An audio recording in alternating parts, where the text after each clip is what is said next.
All right, welcome back to the Labor Lounge where we talk about current events and some more ish. So listen. Do you remember the 6-year-old who shot his elementary school teacher? That story broke about 7 months ago. Well, the mother of that child is back in the news here in more current events. But before we get into what she's doing today, let's refresh your memory on how we got to this point in the first place.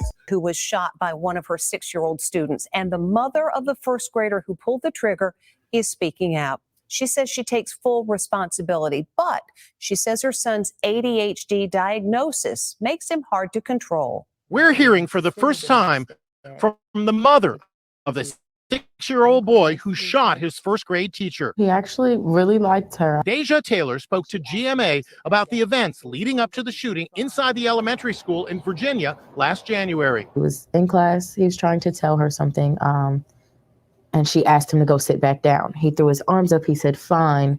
And when he threw his arms up, he knocked her phone out of her hand on accident. And he got suspended for that. The next day, he returned to school with a gun. The boy's teacher, 25-year-old Abigail Warner, told the Today Show what happened next. The initial gunshot went through my left hand and ruptured the middle bone as well as the index finger and the thumb. The gunshot then went into my chest up here where it actually still remains. So I have a scar up here and I still have some bullet fragments up here. Yeah, 6-year-olds can be a problem, but as a parent, you have to learn how to deal with that, mitigate that, right? So in the story she brought up, she said that the 6-year-old had a tantrum, threw his hands up, knocked the teacher's phone out of her hand, and then he ended up getting suspended for that, right? 6-year-olds getting suspended from school.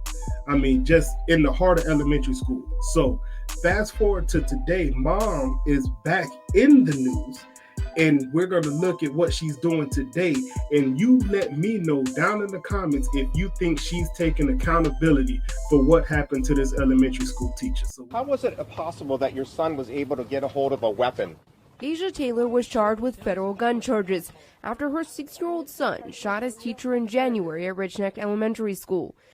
So she was charged with the federal gun charges after the actions of her son.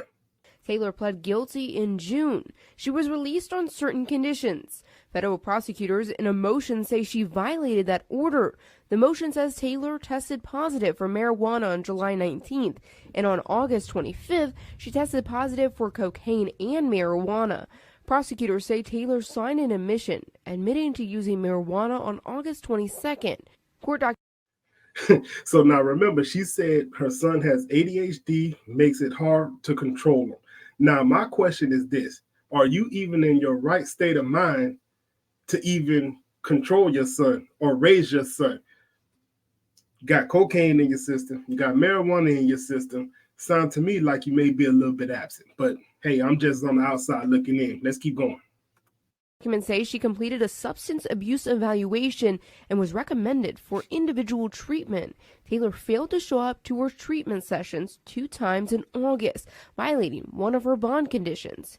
In the court documents, prosecutors say, quote, failing to attend treatment sessions is circumstantial evidence that she's continuing to use and possess controlled substances. Are they wrong? What would you say? What do you think? Leave it in the comments. Let me know. And the mother was ordered to submit to substance abuse testing, but she failed to report to testing on August 16th and 22nd. According to the court documents, prosecutors wrote her failure to report to testing, quote, supports an inference she knew that when she submitted herself to more testing, that she would test positive for a substance. Federal prosecutors call these violations serious. They're asking for the court to set a hearing. Prosecutors want the court to revoke her bond and order her detained pending her sentencing. So what y'all think? Does this sound like somebody who's taking accountability for what happened? We have an elementary school teacher who took a bullet, went through her hand, hit her in the upper part of her chest. She's still alive to tell the story, so blessings to you, right? The 6-year-old got mad, knocked the teacher's phone out of her hand, right? According to the mom, he threw his hands up, knocked the phone out of her hand on accident, is what she said.